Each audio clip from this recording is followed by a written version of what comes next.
Hello everyone, this is Kyle with my preview for Ring of Honor's next iPPV, which is tomorrow, February 26th, at gofightlive.tv. So you order it online, it's like $15, which is awesome. That's how much pay-per-view should be. Yeah, it's their 9th anniversary show, and I'm just going to give you a little background history about my experiences with iPay-per-views.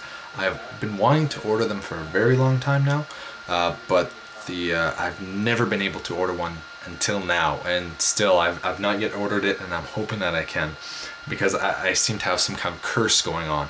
So the first one that I wanted to order was Death Before Dishonor last year, Tyler Black versus Davey Richards as the main event. I wanted to order that, but my mom retired that year, and she wanted my brother and I to go help her move some boxes, and of course she wanted us to move the boxes at like 8 or 8:30 at night. So I decided, oh well, if I'm going to be moving stuff at that time, I won't order it. And I knew this at like 6 p.m. that we were going to be doing this, so I couldn't have like said, okay, can we go in the afternoon or something like that. So yeah, I didn't get to order that one. Then I wanted to order Glory by Honor, and I don't remember why I couldn't order that one.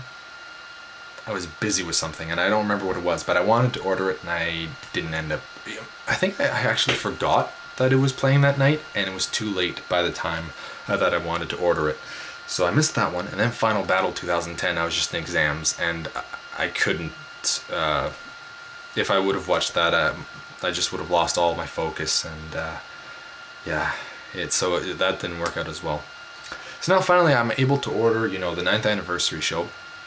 And when I first saw the main event was going to be Roderick versus Homicide, I was like, this is the first one that I might actually be able to order, and I don't think I'm going to, because that does not sound appealing to me at all. Homicide, I'm not saying that Strong isn't a good champion. He's alright. He's not the best, but he's doing alright. But the thing is that Homicide has not done anything worthwhile since coming back. So I really don't see the appeal to it at all.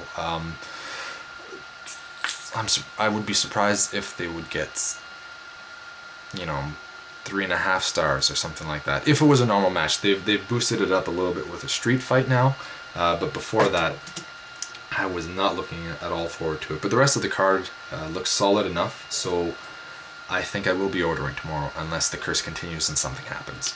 So anyway, one of the matches is going to be for the 4-corner survival match between Steve Corino, Kyle O'Reilly, Grizzly Redwood, and Mike Bennett. So this is just kind of like put a few guys together and maybe make Kyle O'Reilly and Mike Bennett look good, because they're the rookies, so they're the newer guys.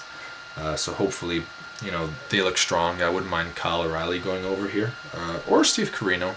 Corino's all right, and I hope that he doesn't get lost in the shovel now that Steen's gone, because I think he really did a good job last year. And then we have a Women of Honor match between Sarah Del Rey and Mischief.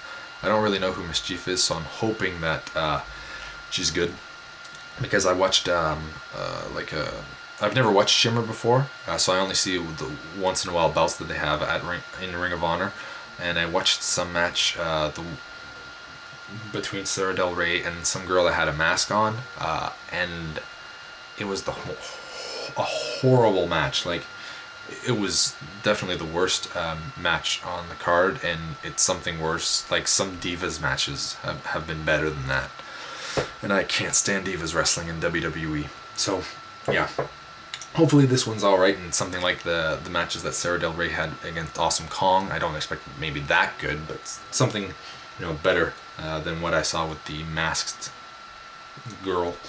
Then we have Michael Elgin versus El Generico. Now, El Generico is basically my favorite wrestler in Ring of Honor right now, and I think that everyone seems to really get into El Generico because he plays the babyface really well. It's really easy to like cheer for him and feel bad for him.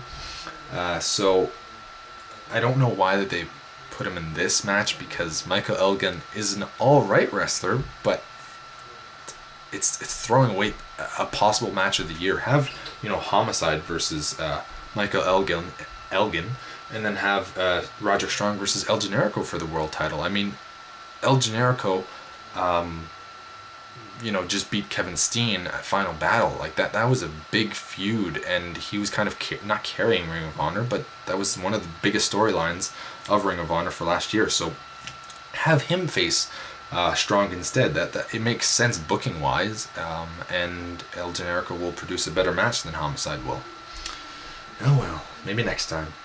Then we have Cabana versus Davey Richards, and I think that some people think that this is a waste of Davey Richards as well, but I kind of enjoy Cabana's work, and I'm always happy when he's on a card, and because he's hilarious. Like, he really makes the events funny, and going to a live event, it's even better to see him there, because he kind of just makes it different. You're laughing instead of just really being into a match. And I saw a match where they were it was the American Wolves versus Cabana and El Generico from last year, and at the beginning, Davey and Cabana were wrestling, and they were doing like kind of comedy wrestling, and it worked really well. Like, the wrestling was still enjoyable, and they were being funny. So I'm hoping that they can bring that to the table this time, and just still have a really good match as well.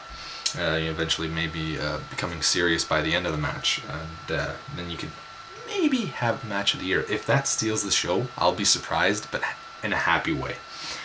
Then we have Shelton Benjamin and Charlie Haas versus the Brisoe brothers. This could be a solid match. I don't think it'll be match of the night, because the Brisoe brothers aren't as good as the Kings of Wrestling are, and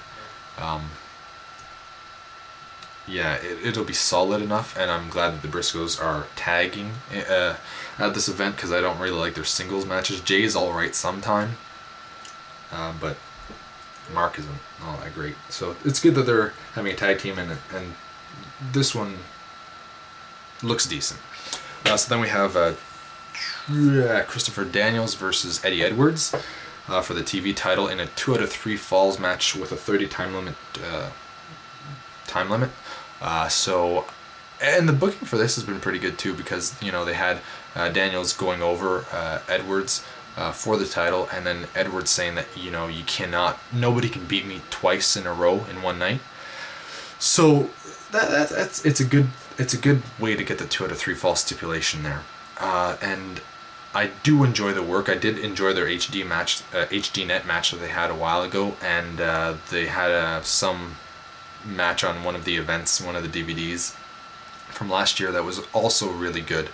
So I'm hoping that they can bring that to this match again, and do a little bit better now that they have a 2 out of 3 fall stipulation and a 30 time limit. So here's hoping, because that could produce something really good as well. Eddie Edwards, I'm slowly growing on him. He's been having some good singles matches over the last little while. So then we have the tag team titles, tag team titles on the line with the Kings of Wrestling versus the All Night Express. Kings of Wrestling are the other two wrestlers that are keeping me interested in Ring of Honor right now, because they're just awesome. Like, both of them, Chris Hero and Claudio. Claudio's hilarious. So I'm really hoping that this is the match of the night. I think it will be. And I'm hoping that All Night Express, I don't hope that they win the titles, but I hope that they have a really good showing, so that eventually, because I want Kings of Wrestling to be champions forever. Like, they're just so awesome. They're almost at a year now, like a few months more, and they're going to hit the year mark. And I'm hoping, was it this event that they won the title at? I can't remember now. But they won it around sometime around this time, or a few months from now. I can't remember. So I'm hoping that they continue their reign. And what I would like to see, a good showing from All Night Express tomorrow night, and then having the All Night Express be the ones to dethrone the Kings at Final Battle 2011. I think that would be pretty cool. I'd be okay with that. And then we have main event of Homicide versus Roderick Strong for the Ring of Honor World title in a street fight, no holds barred street fight. So it does look a little bit more appealing, because they at least recognize that in a normal match they probably won't have a good showing. So they're like, okay, well, if we make it a street fight, then we might be able to save it. I mean, Shawn Michaels and Vince McMahon had a good street fight at WrestleMania a few years back. So if Vince can have an okay match, then Homicide should be able to have an okay match with Roderick Strong. Hopefully. So, still not the strongest main event, and I think that this will, because of this, not as many people will be ordering this iPPV as they have been for the last few. So hopefully they recognize this as well,